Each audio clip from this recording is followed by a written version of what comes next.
Welcome to week 4, our fourth and final week in our December core messages for this year. This is it. This is the last core message of 2020, and some of you will feel many things about that. But we have, in these last 4 weeks, we've been thinking about Christmas dinner, which I know in this week, this weird half space where time and reality stops and nothing is real and everything goes on forever and lasts just an instant.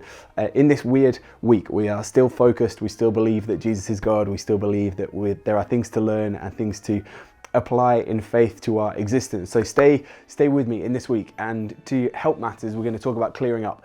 We've been using this picture and this idea of Christmas dinner, and we've been thinking about invitation, preparation, feeding people, and now this week, week 4, clearing up. Everybody's favorite thing. I'm confident of it. But in clearing up, there are some things that we can think about and some ideas that we can play with that are going to help us and are going to teach us and are going to inform the way that we do what we do. We are going to hear again from some people in our community to help us wrap up these ideas for this series, which is exciting, which means that I need to move quickly so that your time is invested in hearing from other people. So to help us do that, I want to share a thought and some ideas from Luke chapter 11, specifically Luke 11 verses 37 to 41. I would encourage you to read that and to spend some time there, invest some of your brain power in those verses this week. But in Luke chapter 11, we encountered Jesus having dinner with a religious leader, and Jesus is invited to this meal and to this space. And Jesus doesn't perform in the way that the religious leader is expecting Jesus to perform. And so Jesus offends this religious leader by not performing a washing ceremony before he sits down to eat. And when challenged about it, Jesus has some very strong things to say about it. Jesus pushes back on this idea that he exists to comfort custom. Jesus pushes back on this idea that what's important is a life that is presented in a certain way, and makes the point that what is of value to God is a life lived in a certain way. And that is powerful to us now, just if there's nothing else that we encounter other than that idea. But it goes on again to help us, and Jesus uses an example and talks about in this ritual, in this ceremony, in your marriage to these ideas, this way of living, you are convinced that cleaning the outside of things is what is important, and presenting something externally that looks like everything is in place. But what I challenge you and encourage you to do is deal with the inside of the vessel. And Jesus, of course, is talking about me and you and us, and in the original moment and space in time, those recipients and hearers of those words, but also for his followers for all time. And as we engage with those words and with that story, what are we focused on as we are clearing up, as you are taking the decorations down, as you are putting the festive things back away for another 12 months? Are we invested in another year of presenting well, but inside we are still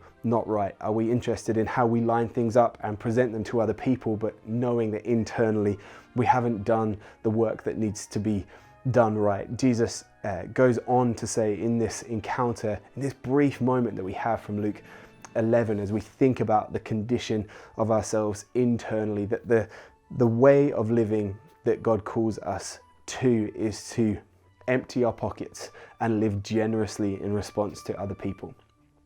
It's a challenge to us.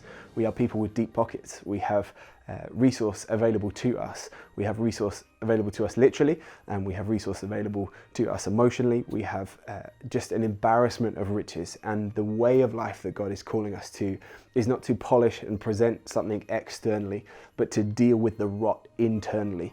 And Jesus provokes us and encourages us to think about the way that we remedy that is to empty our pockets and live generously, and think about the way that we deal with others. In this moment, before I have to stop and we hear from other people, what is important is that we stop worrying about exerting our influence and our preference on the external behaviors of others and deal with our internals to live right. Be generous, connect with somebody, help somebody clean up literally this week. Reach out to somebody and see if they need the decorations putting back in the loft, or the Christmas tree taken to the tip, or wherever you're supposed to take them. Have a brilliant week, and be encouraged as we hear now from some others in our community.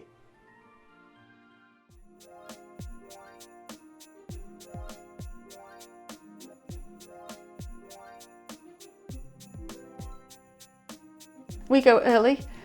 We usually sort of towards the end of November get ours up, so by usually Christmas afternoon I'm ready to take them down, but we usually hold off until after New Year, maybe like the 2nd of January. It always depends on how early Matthew has put the Christmas tree up, so this year it'll probably be the day after Christmas.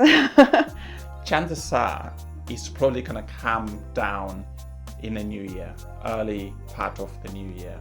We don't necessarily have a set time when this happens. I know some people are very, very structured in that way, but we are very much easygoing. So when they get bored, family get bored with it, or I get bored with it, I'm just going to take it down and it be gone. But chances are it's probably going to be the 1st or 2nd week of January. We usually head away for New Year's, so we like to get our Christmas decorations down before we go away, because we don't want to come home to a sad house, and it's maybe a bit cold with all the Christmas decorations that have been left up. And which you then have to take down. Yeah, which feels way more of a chore, whereas we kind of make a thing of taking it all down and having a bit of a clean and eating loads of leftover food, if there is any, which there usually is. I take them down probably in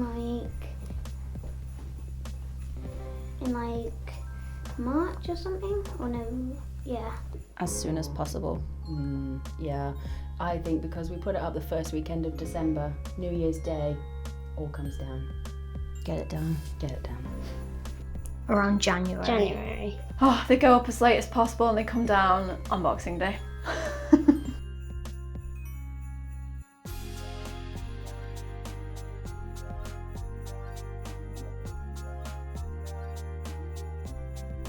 I think it's just a reminder of how precious life is, and really trying to value that more for yourself and for those people who you're connected with. So far I think that is what God has, I guess, been revealing or reinforcing in my life, to kind of say, focus on really valuing who we are, what we are, the life that we've been given, which is a gift, but then extending that to our neighbors and those other people we are connected with, no matter where they are. I think patience with people. I think you want everyone to be happy and excited at Christmas, and maybe when people aren't, you get a bit like, oh, just don't be such a Scrooge. Be excited with us. Come on, stop being such a downer. Just kind of being patient with people and remembering that it's not a great time of year for everybody.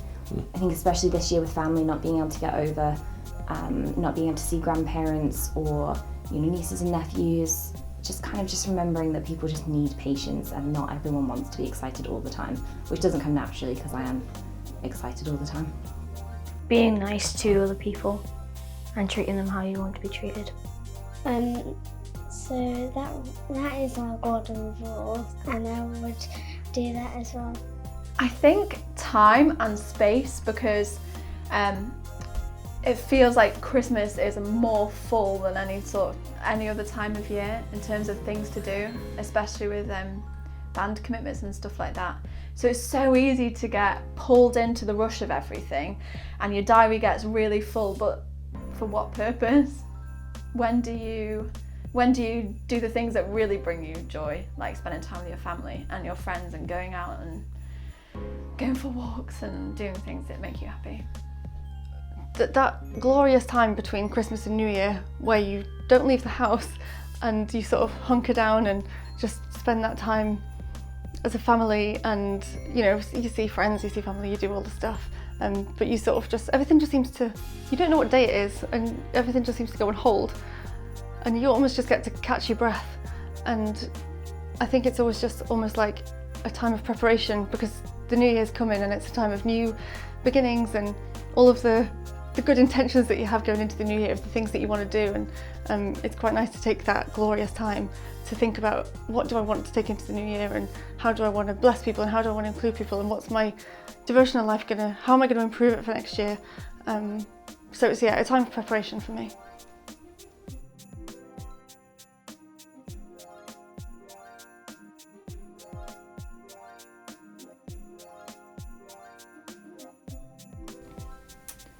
I think for me, after Christmas is often a season, traditionally people are a bit fed up, aren't they? And a bit, it's a bit grey, and January seems long. So for me, I think it's just that active awareness of bearing that in mind, and then choosing, if I start to feel like that, to spend time with Jesus or pray with other people, or just check in with somebody else, or I think sometimes awareness is important to measure where you're at and things to keep you going through that post-Christmas feel, because it's not always as nice as actual Christmas feelings, is it, after Christmas? And trying to get just together with people and connect with others and uplift each other then. Yeah. I use a lot of reminders on my phone to remind me to think about certain things at certain times, set some time in my diary so that I have my prayer time and have reminders on that, so that I make sure that there's always time carved out and a point of my day that reminds me that I need to think about certain things and get Jesus as my centre. Probably praying again. I would, at night time, I wouldn't just pray with family, but I would pray inside my head and think about what I'm going to do next, and think about the good choices, not the bad choices. Maybe there's a refocus on relationships, and as people run out of time and go back to work, they don't have maybe the same attention, and they won't give me the same time maybe as they did during the few weeks of Christmas. And so it's trying to think of how can I differently connect with those people and still play my part of working on our relationship and helping them connect with Christ in that. So in itself, nothing changes, but I guess the way I connect with people, because those people, their time has now disappeared. They're going back to offices and so on. But social media is one thing that maybe I'll spend a bit more time with, especially for those people who I physically was connecting with, and now I'm no longer doing that. So social media will start playing a big part in that. But also just the way we connect within our community of believers. There'll probably be a bit of a shift in there. Maybe there'll be different themes of the areas that we need to focus on as a community of believers. And I think that's also, I guess, if you look at as a tool, that's another thing that's going to play a major part. And of course, just the fact that it's now January, or the end of the year, there's New Year celebrations as well, that finishes one chapter and then opens another chapter. Those are some of the ways that I think I'll be finishing one chapter and beginning another chapter. I think going into New Year, it's generally considered a really good time to do an actual physical clear out. People get very into, I'm going to move house, I'm going to go on a diet, I'm going to change all of these things. Get a new job. Yeah, do all those things. So I think it's a good time to just kind of reflect on all of the happiness that's been, and wondering where those holes have been as well. Have you been plugging those holes with food and happiness and family, and trying to make things work that maybe were a bit forced, and kind of looking at why that was forced or why it wasn't, and just kind of clearing up and looking up and being like, nah, I don't need that person because that was actually really unhelpful for me last year. Or, yeah, I know everyone says I want to lose weight in the new year, but actually I probably should, so I'm going to make a bit more of a concerted effort too. And same with Bible habits as well. Looking back, I can be like, actually, maybe I just didn't do enough. I came up with a lot of excuses to not do things last year. So I think I'm probably going to use it as an opportunity to look at what I could do better this year in a bit more manageable chunks, rather than just being like, right, that's it. I'm going to read the whole Bible in January. I'm going to come up with a little bit of a more sensible plan, thinking of things that are happening next year. Again, the time and silence. So tools really simple, taking your earphones out, or switching the radio off, or driving in silence. They're not really tools, but they're actions, and they're really difficult. I find them really difficult anyway, but just that simple act can just make the biggest difference to your day. Time to focus and speak with God. I think in some of the changes that we've made to the way that we do things as a church, it has just helped focus on the things that we find important, following Jesus and trying to be more like him, helping people, loving people, and the community as a church and the wider community as well. And some of the faff and added extras that go into maybe other ways, it's sort of helped to clarify what's important and what we're aiming for and what we want going forward.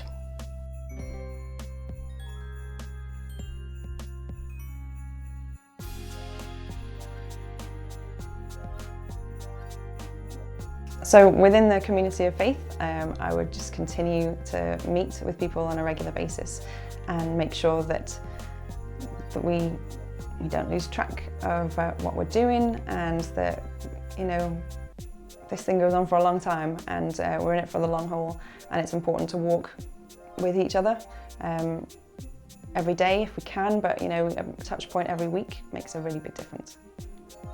I think the same way that people are really excited and festive in the lead up to Christmas, people are open and charitable and all that exciting thing in the build up to Christmas. I think there is a really good conversation being had in the new year about not being as happy as you want to be, and kind of looking at that. And I think there's a big conversation about it. You know, we know that divorce rates are up and people want to sell their houses and get new jobs. We know these things. So I think it's a really good opportunity to have those conversations with people. You know, if you hear about someone who's like, I'm going to sell my house, you're like, oh, why? That's like a big change. I've never heard you mention that before. And just being present for noticing those changes in people. And I think there is also a good discussion around people and their mental health not being maybe so happy in January. You know, we consider it quite a blue month. After all of the Christmas excitement, people are sad and want to do all these things. You know, maybe we can just be present with that and talk to people and be like, you know what, actually I saw you so much in December, but I've hardly seen you since the new year started. Why is that? Is everything okay? Are you sure that nothing happened? Nothing's changed? What can we talk about? And just kind of being aware, maybe perceptive and present of those thoughts and feelings and changes in people. The increased awareness of mental health issues, I think, is particularly important because it's our role in society to say that, you know, it's great that we are looking at these things and we're being more open about them, but we need to take that next step and say, well, what is the spiritual element of this crisis that we are as a broader community having, and you know, what are the maybe missing items on the agenda when we talk about mental health and spiritual well-being. Of course, the next big focus tends to be Easter time, the death and the resurrection that most of us are aware of. So I think if there is pointing people, is maybe reflecting back and having honest and genuine conversations of what Christmas is really all about. And I have come to realize that there are two perspectives. One is, you know, the Christ being born as a baby in our world as we know it, and the other side, which is held by a lot of people around the world, is the celebratory aspect, you know, eating, being merry, exchange of presents and so on. Now, I think that personally, the two can go hand in hand, but I think Christ, the focus on Christ, is the bit that is so important for all of us. And I think playing up my part in helping people understand what they've just been through and what that really is all about or should be about is an area that I'll continue focusing on as people come out of the Christmas season and hold more conversations. It's as simple as, how was your Christmas? How did you find it? So why was Christmas important to you? Which part of it was important to you? And then hopefully open up conversations around what it genuinely and truly should be all about. That is the area that I'll be focusing on going forward. After Christmas, I'm looking for opportunities to connect people to community. Post-Christmas, it's not my favourite time of year. January, February I find really difficult. I just get the sort of winter blues, I guess, and I guess that's a good time to take stock and find the joy and peace and comfort that comes from God, and in that process of working through that myself, being able to help other people. I'm sure I'm not the only person that has winter blues, so being able to take some people on that journey with me and helping them find that joy that is not found in January or February. It's found in God. To make sure you're looking for people to invite and to see kind of what they need as well, to invite them at what sort of event you would want to invite them to, or share them the online message, or ways that would work for the person that you've got in mind to reach out to as well, I think. Ask leading questions. As something I find really helpful in sharing God is that if you prompt people to share their thoughts and beliefs, it gives you a chance to express your thoughts and beliefs without being preachy or however you want to call it.